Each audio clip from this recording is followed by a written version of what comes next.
Welcome to the market recap presented by Tackle Trading. Get in the game.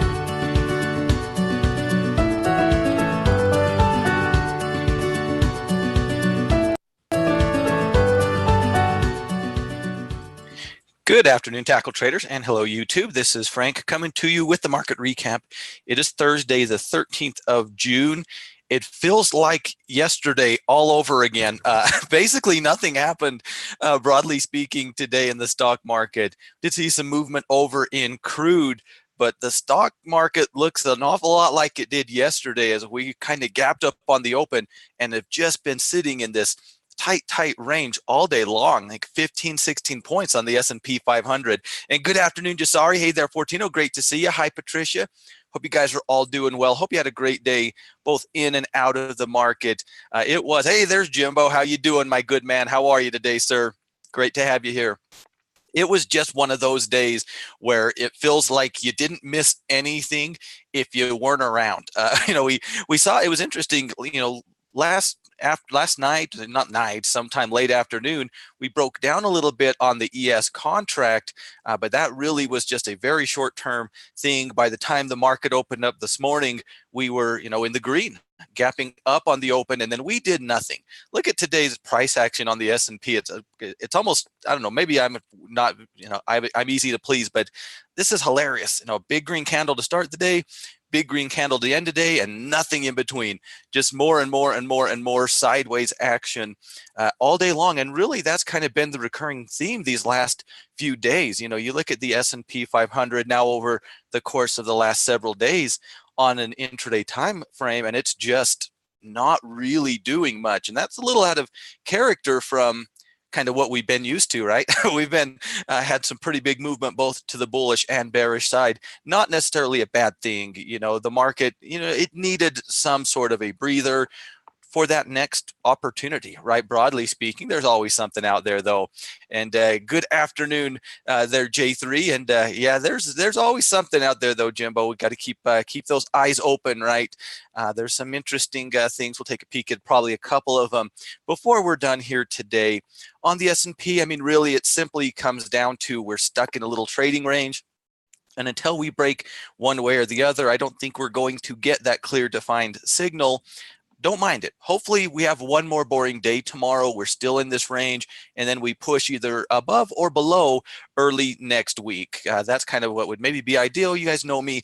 I'm not going out of my way to look for new trades on Fridays, at least directional trades. I'm not opposed to it, but I don't go out of my way for that. So really nothing has changed here. Kind of have to take out this resistance that we've now established throughout the week to give us that signal on the bullish side. At the very least, now we have to take out this little, yesterday's low, right? We have seen a little bit of upward movement. A little more upward movement might tempt some traders that are a little more aggressive than I am. I would still like to see it take out that top, though, before I get too crazy. Unfortunately, I'm not going to live up to my name of the tank, Jimbo, when it comes to trading. So I'm terribly disappointing from that side of things. Surprise, surprise, same story over in the Dow. Very similar. We've got our little top. We've got our little support via upward movement here today. Pretty tight little trading range. Could argue that this is a weird, shallow looking pullback, and I think that's a fair argument to be made. But I just would feel a lot more comfortable, broadly speaking, taking out these resistance zones for a bullish signal. And good morning there, Lloyd. Great to see you, my friend. But we are getting a chance for these 9 EMAs to catch up, potentially to act as a support catalyst or maybe push us a little bit here early next week if we can make it through one more day without a whole bunch of activity. We will see. Very similar over on the NASDAQ. Everything really flat here today, right? We can probably add a little line to the NASDAQ if we want to, using yesterday's low as at least a little bit of a short-term support level at this point as well. So range. Absolutely, Jimbo, they will happen on Fridays. I prefer that they don't, but absolutely, they certainly can. And those are the trades that I don't really mind if they happen on Fridays. But I do prefer if they don't. I'd just rather it wait till Monday. But yeah, you can find them, you'll see them Monday morning, you'll see them, Wednesday at noon, you'll see them Friday, afternoon, although probably a little less likely to see a major breakout on a Friday afternoon than a Monday afternoon. If I was, I don't have scientific evidence to back that up, but that's what it feels like. But yeah, you will see them. You will see them. So on the over on the NASDAQ, and we can kind of look to these swing lows at around 450. But again, I'm not going to be looking at any of these lows from yesterday as major levels of support. But there is some price action there now via the upward movement that we have seen. So we can probably look at it at least as a little bit of support for our indexes. The RUT actually moving a little bit here today, finally making it through for the day at least that battle that has been having all week long at that 1520 to 25 type of range, cleanly closing above it here today. I think you could say that's a little bit of a bullish signal on the Russell. I still think we're really in this range, and that's the way I'm going to continue to treat the Russell personally, but a little bit of a bullish signal, I would say, here today. If we can carry that through and take out these intraday tops from Monday and Tuesday, that would be potentially a little bit of a signal. The problem that I have with the RUT is then it's the 200, then it's the 50, then it's that old support, old resistance support zone at 1565 or thereabouts. Just lots of layers. I keep these guys neutral. On the support side of things, at this point, I still think we have to be looking down here at this 1460 as our support level, which is quite a ways away. So I'm not unhappy to be keeping it in the neutral spot. So not a lot going on here today. If you were going to take a day to go fishing or hiking or sleep in, probably not the worst day to do so. Over in materials, just continue to hang in there. This has been probably one of the more impressive stories of the market in my mind this week. So so much movement last week. We've looked at them a million times. We don't have to do it again, but so much strength in so many of the big names within this sector, so many reasons to take some profits, and yet here we are again, still pushing into that same old resistance zone. A pullback would have been nice, but now we're starting to maybe get a consolidation that we can work with. So I don't know if this is going to open the door for a whole bunch of great things early next week. It could potentially some breakouts. We did have, I believe CF is in there, although I kind of found them quickly and took a quick picture. But CF Industries, yeah, they're in there. They're kind of knocking on the door. Speaking of a breakout, Jimbo, these guys, I caught them a little earlier. It's easier to see when you look at the weekly time frame because they're a little bit choppy. I don't know a lot about them, but you can kind of see here looking at this weekly time frame in a pretty good long-term sideways trend between 40 and about 45 where we are right now. So this is definitely going to make it into my breakout watch list. Hopefully not for entries tomorrow. That a little bit of consolidation, but really one of those stocks that may be in this sector that still has a little bit of a appeal for me. Broadly speaking, though, I think you have to be appreciative of the strength that we've seen. It just simply comes down to, are you comfortable buying into them, these companies this high, right? And there's nothing wrong with saying no to that question, in my opinion. So we'll have to see where this one goes. I don't think you want to be looking at this from a bearish perspective. Personally, I know I'm certainly not going to, but wouldn't mind some setups developing in the next couple of trading days, which will put us into early next week. Over in energy, bounced back a little bit, but really didn't go anywhere. Of course, we had kind of the story with the tankers out by Iran having explosions. I'm not sure exactly what that means necessarily. I was reading an article that said it might mean crude's between $50 and $80, and I thought that was particularly helpful. But I don't know that anybody knows what it means. It really didn't do much to dramatically change our charts. It probably did quite a bit to not trigger into new bearish trades from that bearish retracement. For the most part, we kind of saw that little gap up. Nobody really followed through off of yesterday's price action. So a little more downward movement. I'm still looking at this bearish. And as long as we're below this swing low here on the ETF, that's going to correspond with so many swing highs on the individual companies. I think you have to be very cautious if you're a bull. I'm still looking at it as a bear personally. Could be a little bit of volatility with kind of what's going on with those tankers. That might have a little bit of a impact on the day-to-day price action. So something that I'll keep in mind, but it's not going to change my stance, at least as of yet. And good afternoon, Johnny. Great to see you, sir. Always a pleasure to have you here with us live. And a lot of times you catch the replay. We always appreciate that. But good to have you here live, my friend, out in sunny Hawaii, I would imagine. So there's going to be plenty of opportunities. We've talked about a lot of them, but so many of them are going to look like this, where in that downward move, the overall downward trend, we saw that downward movement yesterday, didn't follow through here today. So I think, for me, as I'm kind of thinking about any potential bear retracements in energy, I'm going to be looking at the lows that we set up yesterday for the, breaking that as the potential entry point, just like I would have had today not existed. And if we, push up and don't go down below that and taking out that resistance level, so be it. Then I'll at least take a little bit of a softer approach. I'll probably not be bullish yet, but I would call that break of resistance on the ETF. If we get it, I'm not expecting it, but if we do, I think I'd call that a little bit of a bullish signal. That'd be taking out the trend line, that'd be taking out the swing high, recapturing that 20 SMA. So that's definitely an area I think is worth monitoring as we're moving forward into next week. Over in financials, I had a little bit of a bounce back pretty much across the board here today. It really always, comes back down to the same thing. Some of these areas are interesting. We did see more selling. It looked like maybe we were going to get retracement on some of the exchanges, but they kind of got going early and really didn't do much, after they hit their peaks other than sell off. You saw it on ICE. You saw it on the CME group. I think ICE was maybe a little redder by the time it was all said and done, because we had that bounce off of that intraday floor. Still looks like these guys are in that pullback phase. You have a couple of the insurance companies, I thought, kind of sitting on the 90 MA like a Lowe's. So really nothing has changed in my mind on the financial sector as a whole.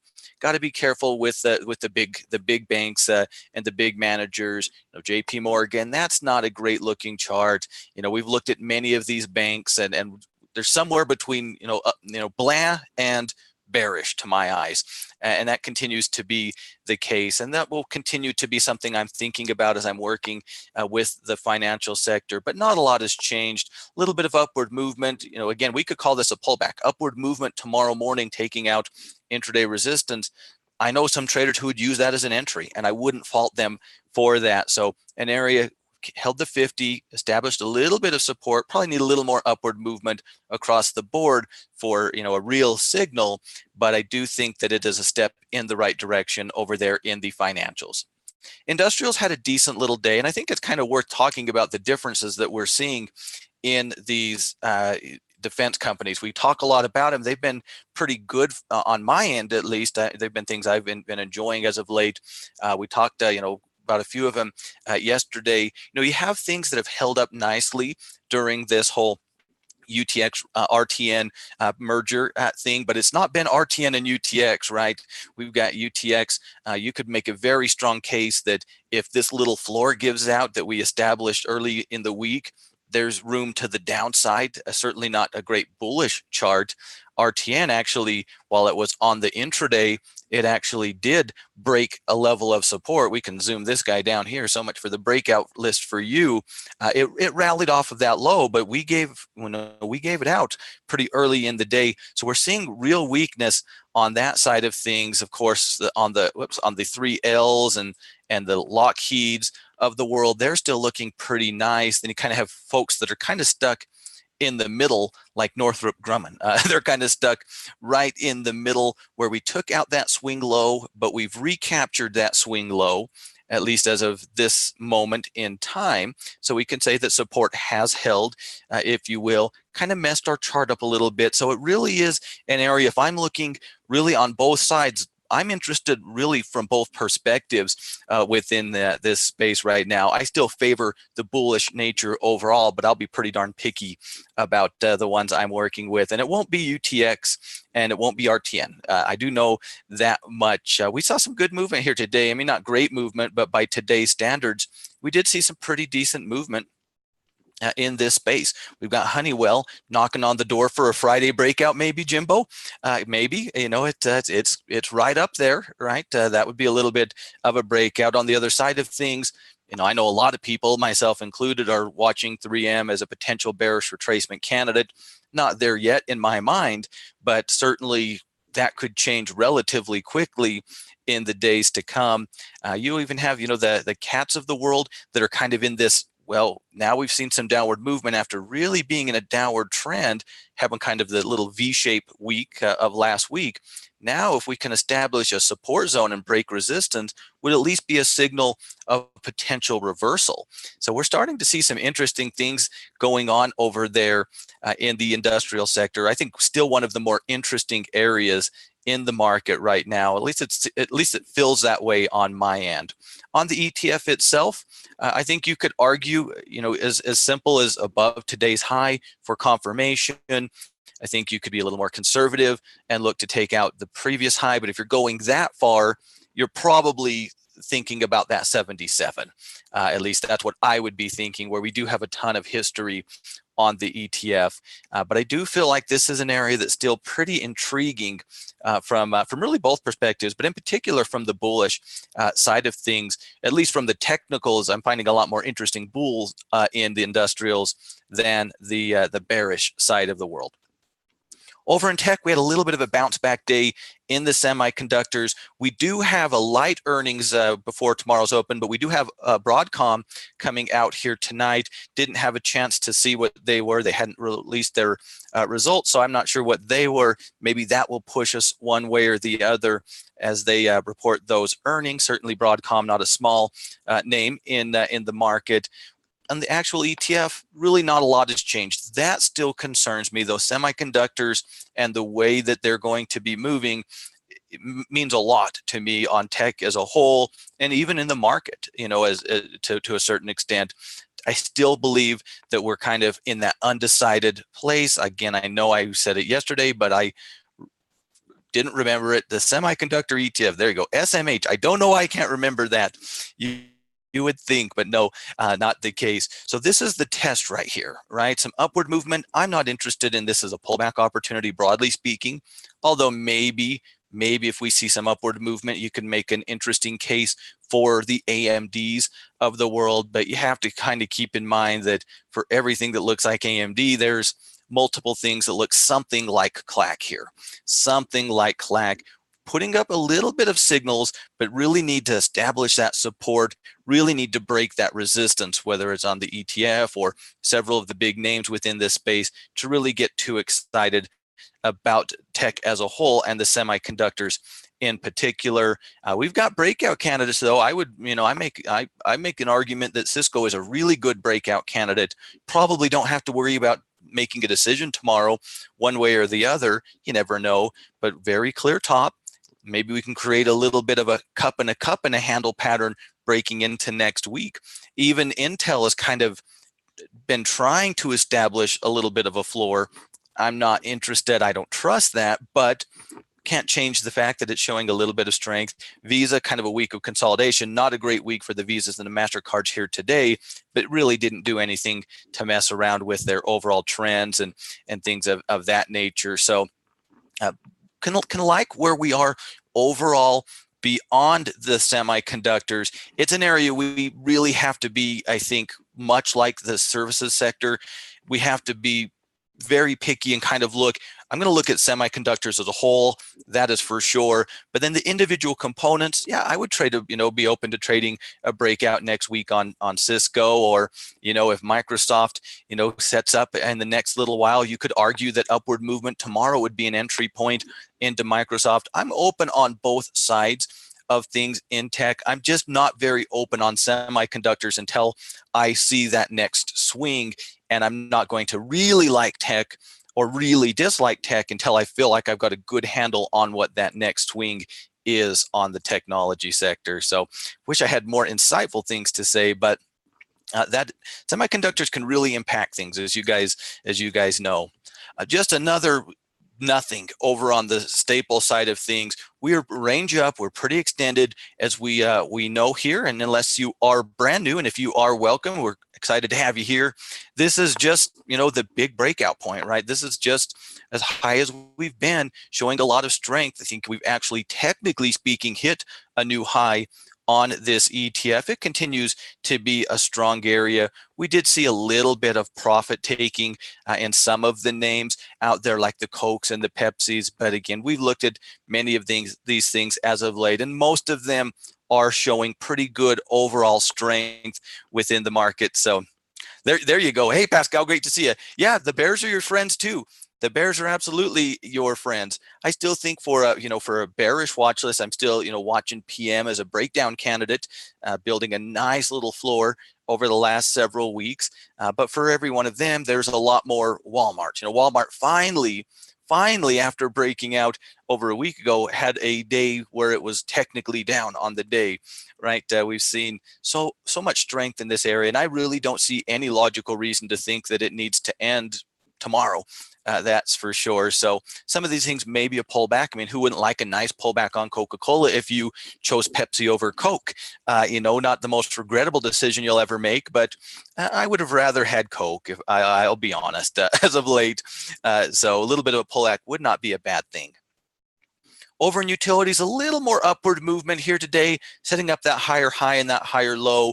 Just wasn't going to be a day where it was taking off.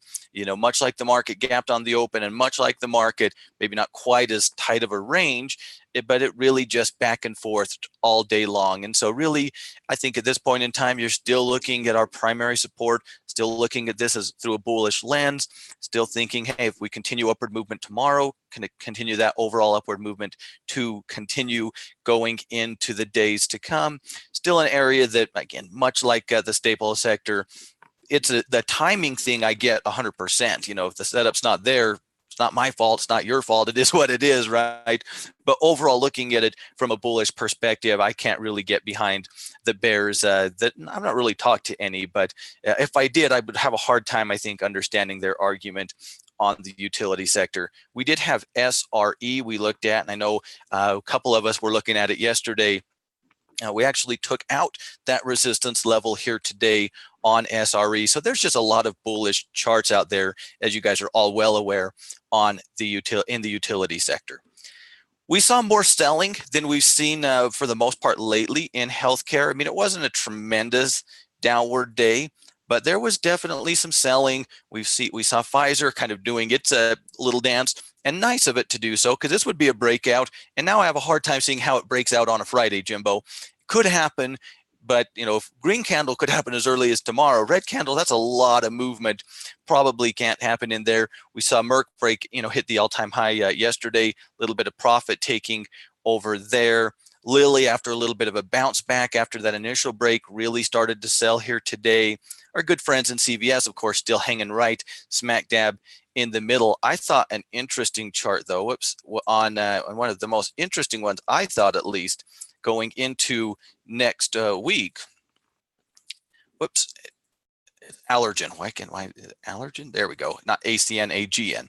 Allergen is in a really interesting spot, and in my mind at least, and I'll tell you why. You have to go into its weekly chart to see this. But if we look at Allergen here, 3 weeks ago, they broke down out of a little bit of a double bottom that tried to hold. We tried to develop that W. We failed, and we broke down, right? A very clean breakdown, very red candle, kind of textbooky type of look, to my eyes at least, on the breakdown side of things. And then we've just consolidated. When you look at the weekly chart, we've just consolidated right below that breakdown for 3 candles. Now, we just know that this is the weekly chart, right? There's not a lot of support if we go back even further because of the strong upward movement that we had. And man, that was a run, back in the early 2011, 12, 13. Good time to be involved with Allergen. But really, because of that huge movement, there's really not much as way as support goes to prop this thing up, in my mind at least. Maybe that 200 monthly at around $100, but that's $20 away from where we currently are. Then we had that little bearish retracement, last week, downward movement this week. This is definitely going to be in my bearish breakdown watch list going into tomorrow. Personally, certainly going into the days ahead of us, when there's not a lot of support, when there, that weekly is what really sold me. 3 candlesticks after the breakdown, building that little floor. I thought that was an interesting chart, and I wanted to share it with you guys. I don't know if you think it's as interesting as I do, but I thought it was an interesting one. That's what I love about charting. Some of you probably do think it's interesting. Some of you probably are saying, nah, not interested at all. And that's what I love about charting. There's always a chart for you, right? So over in discretionary, not a lot here. Not a lot here. We did see some movement, but this, again, it's the same story, and it will continue to be. It's, play with this, work into the strength or work into the weakness, right? And there's been a lot of strength, right? You see Starbucks just yet again hitting a high, just showing a tremendous amount of strength. Target continuing to show a lot of strength, and technically breaking out a little bit of resistance here these last couple of days, going into it on a weekly time frame so we can look at it from a bigger perspective. I mean, that's a breakout. That might not be the prettiest one I've ever seen, but I think you have to call it a little bit of a breakout. So we're seeing very good strength. We still have to have concerns about the brick and mortars on some level. I think everybody would agree with that side of things. But you had Home Depot finally push through that 200 here today on a pretty nice looking candle, little bit of a spike, not huge volume, but a little bit of spike of volume relative to the last couple of days. So we're seeing some very interesting things. I think it's slowly starting to get to where it looks like more bullish than bearish, but I really still believe we take this sector on a case-by-case basis personally, not really looking at, I traded into the services and the services sector drug me along with it, like maybe I would expect the industrial sector or even the tech sector to do at this point in time. On the actual ETF itself, reclaiming this 118, and we probably need a little upward movement to confirm that. But not a bad deal, because this swing high up here is as high as it's been on the ETF, right? So that up here at 120.70 is our resistance zone. If we can cleanly take out that 118, and I think at the very least we need follow through from today's candlestick. That's always my rule: break and follow through. You guys, most of you know that. Break out and then follow through, and that is the rule, and that's certainly the rule for me. But if we get that, I think we're going to have to take a little bit more of that bearish bias off and put a little bit more of it onto the bullish side of things. Support-wise, again, we're probably looking at the 9 EMA at this point in time as the support level that I will be looking at, which puts us right now at about 116. But a very decent little day overall in that sector, and it's starting to look a little more bullish than bearish. But I still believe careful is the right way to approach it. Be open to bulls, be open to bears over there, because there's almost always something that looks bearish in the services sector. It feels like over in the REITs, just a little more upward movement today. Not a lot, but that's not necessarily a bad thing, because now we can kind of switch this guy over. And maybe we'll zoom into, let's just go into an hourly chart here. And, we could look at this as kind of a little bit of a break, would be a continuation of the trend, right? Basically a consolidation period, very, very shallow pullback on the actual ETF. And you really basically had to be right there when it hit the low point and staring at the intraday chart to probably catch it. But now we're kind of knocking on the door of that resistance. Gotta like the strength. A little bit of a break would be a signal, in my opinion. I expect to ultimately see that, not necessarily tomorrow. On the support side of things, you could go a couple of ways. I think you have to come down here at this point in time, where below our swing low. Now, I wouldn't expect it to pull all the way back there if it does decide to pull back, but I think that would be the violation of trend. We could, and probably could look for this 36.75 zone, maybe 36.75 to 37, since we had that little 2-day fake out before we, had that follow through breakout. That zone could potentially be that support catalyst too. So that would where I'd be kind of looking first, as for a potential pullback. I wouldn't really feel, you could say bad things about the sector at this point, until we broke, below 36, a lot of things would have to develop for that to happen. So it continues to be a very strong area, knocking on the door of some resistance going into a Friday. And over communication services, just a little bit of a bounce back day. Everything, it seems like, and I know that's a little extreme, but it seemed like most things were down yesterday in the communication services sector. Today, we had a little bit of a bounce back day. Facebook bouncing back a little bit, not enough to, I think, change the chart. I think we have to cleanly close above or I guess it would have been Tuesday's high at this point to even have that discussion on the turnaround. So we're right in that bearish zone, right between when I first learned trading, we just called that the bear, although I used the 13 and not the 9 when I started trading, just called that the bear zone. Between the 20 and the 13, that was the bear zone, and between 20 and 9, kind of similar, thought process. Doesn't inspire a lot of confidence, but a decent little bounce back day. We reclaim that, maybe we can talk, but I still believe this looks a lot more like a nice bearish retracement than a reversal. Google, a little bit of a bounce back too, but again, that's got a lot of work to do, for me to want to get comfortable with it. As you can kind of see here, most of the stocks within the bigger name stocks within this space were able to close in the green. You actually had some really good movement here on Disney today after kind of breaking out late last week, pulling back a little bit, and then, we just gapped on the open. One of the stocks today that just ran, right, working into some resistance. And I think we could argue, Jimbo, that these guys could go into a breakout list as well. I think that would be a break. This is, of course, as high as Disney has ever been.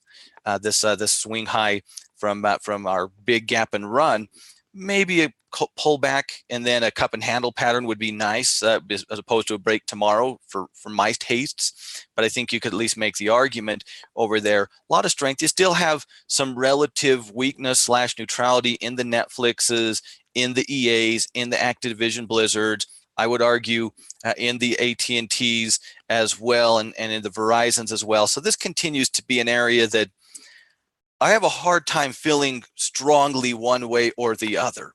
And even when I look at the individual components, very few things stand out to me on either side of things. Although EA on a K-Trade list, Facebook on a bear retracement, those are kind of jumping out to me. But really, for the most part, this sector continues to be very back and forth with a little bit of skew to the downside. On the ETF, at the very least, I'm going to steal this guy right here so I don't have to embarrass myself as I draw live. At the very least, I think we have to take out the high of the week before we can look at this as a bullish signal. Actually, on this ETF, you could argue that's an entry point from a bullish point of view if you're bullish, I think. And on the flip side, you could easily argue that if we break yesterday's low, that's a trigger to the bearish side. So kind of in an interesting little spot right now on the actual ETF. Of course, do keep in mind, if we are working with the ETF, very Facebook, very Google heavy, as I've said way too many times. But I always want people to know that if this is your first time, that matters a lot on this ETF, right? So, one of those days, not a lot of great things changing. Not a lot of things changing dramatically.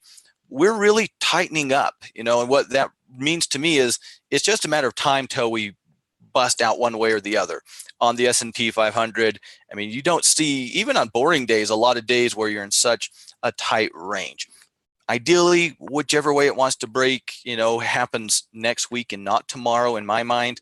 But it really feels like we're starting to zoom, to really crunch down very, very tight trading range, really specifically today, but really overall throughout much of the week, right? We're really kind of in that rangy spot in the market.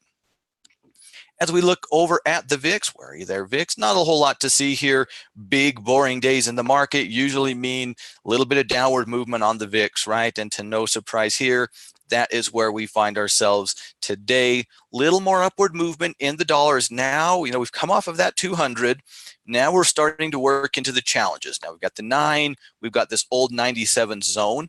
This was an old, we've danced around 97 a few times, right, in our time together. Reclaiming that could be an interesting bullish signal. And, I could certainly understand the bulls that are moving into it. I would understand if they continue to look bullish, if we can reclaim that, already captured that 9, if we can actually break back above that zone, there is some space. You're not really working at any serious resistance until at least the 50-day moving average.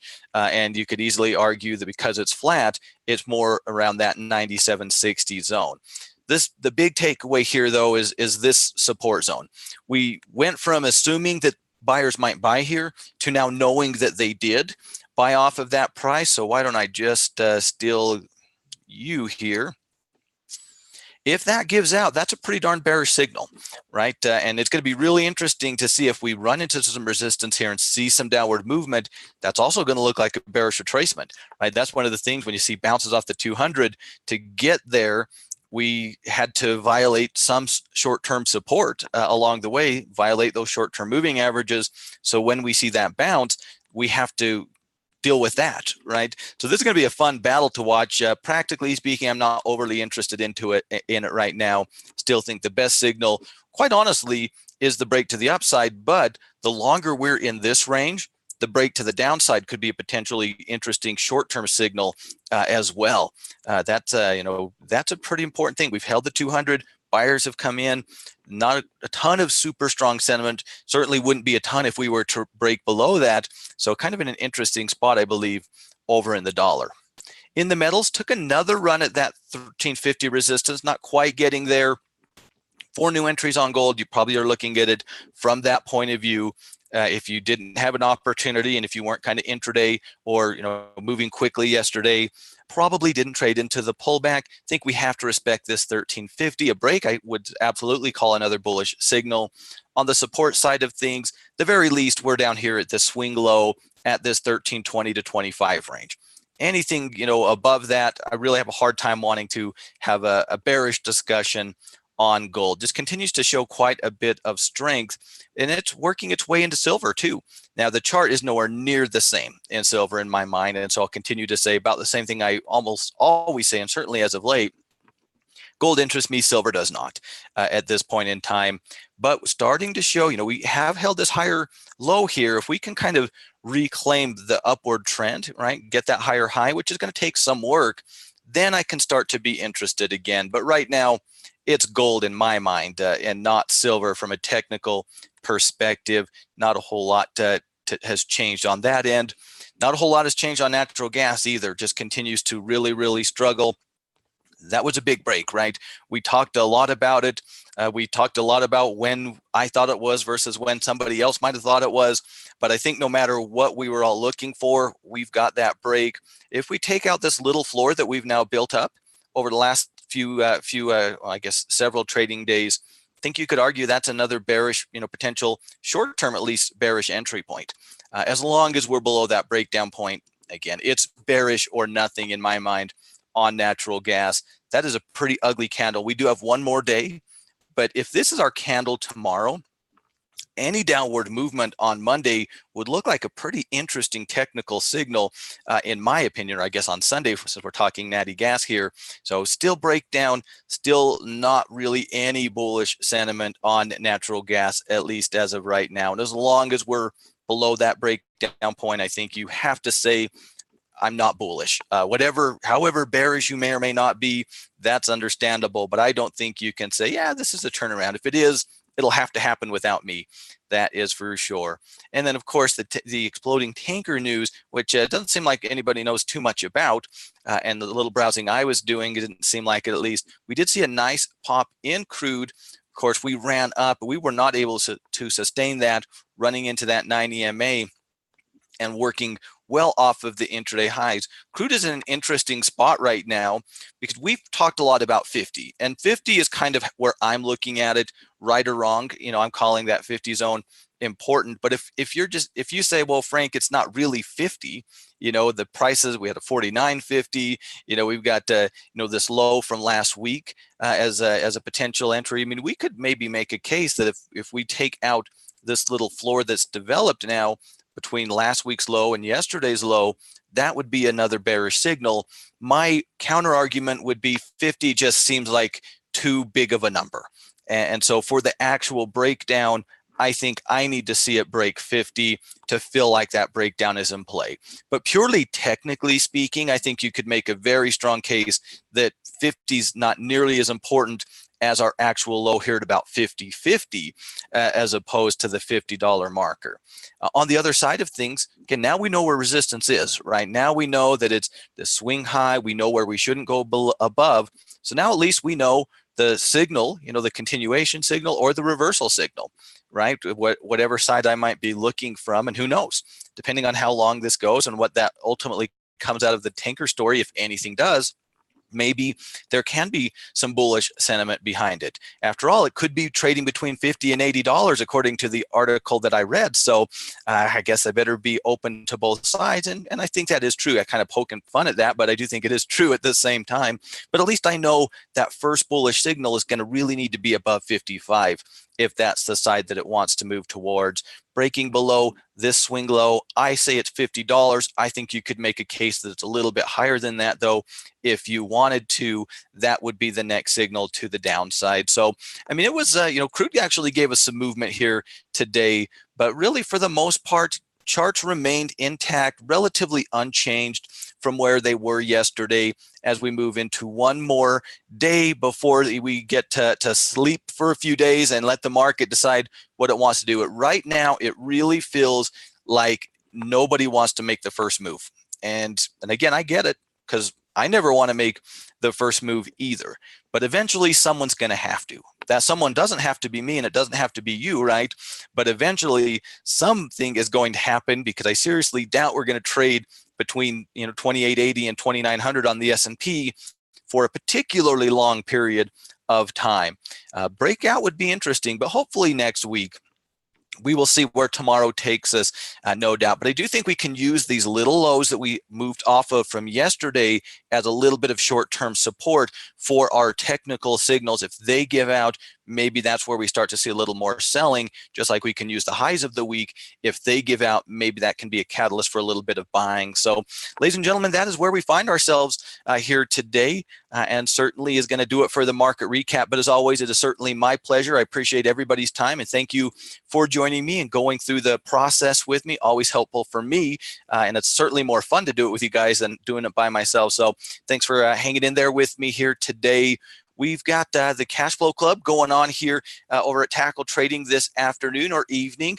So guys, have a good time over there. If you're not a pro member, we certainly invite you to head on over to Tackle Trading and set up a free trial and see what the Cash Flow Club's all about. We'll also have our scouting reports tomorrow, so timing is pretty good. Who doesn't like cash flow and scouting reports, right? So all of our pro members have a great time over in the Cash Flow Club. Of course, if you are new around here, please be sure to subscribe to the channel and hit that notification bell, and be sure to join us over at Tackle Trading on Twitter and hang out with me at Frank Martin23 on Twitter as well. If you haven't had a chance to get over to the Instagram page to see what's going on over there, I would definitely encourage you to do it. I know you guys love stocks, love talking stocks. I do too. And there's more stuff over there for you as well. So with that, ladies and gentlemen, I will let you get out of here and wish you the best of Thursday afternoon and evening. There you go, Jimbo. Thank you, sir. Yeah, you can always find me. I'm never too terribly far away from my computer during market hours. That's for sure. Sometimes I'll be talking for a couple of hours and not check in, but I'm never too far. And I have a spinneroonie. I can spin from one computer to the next real quick.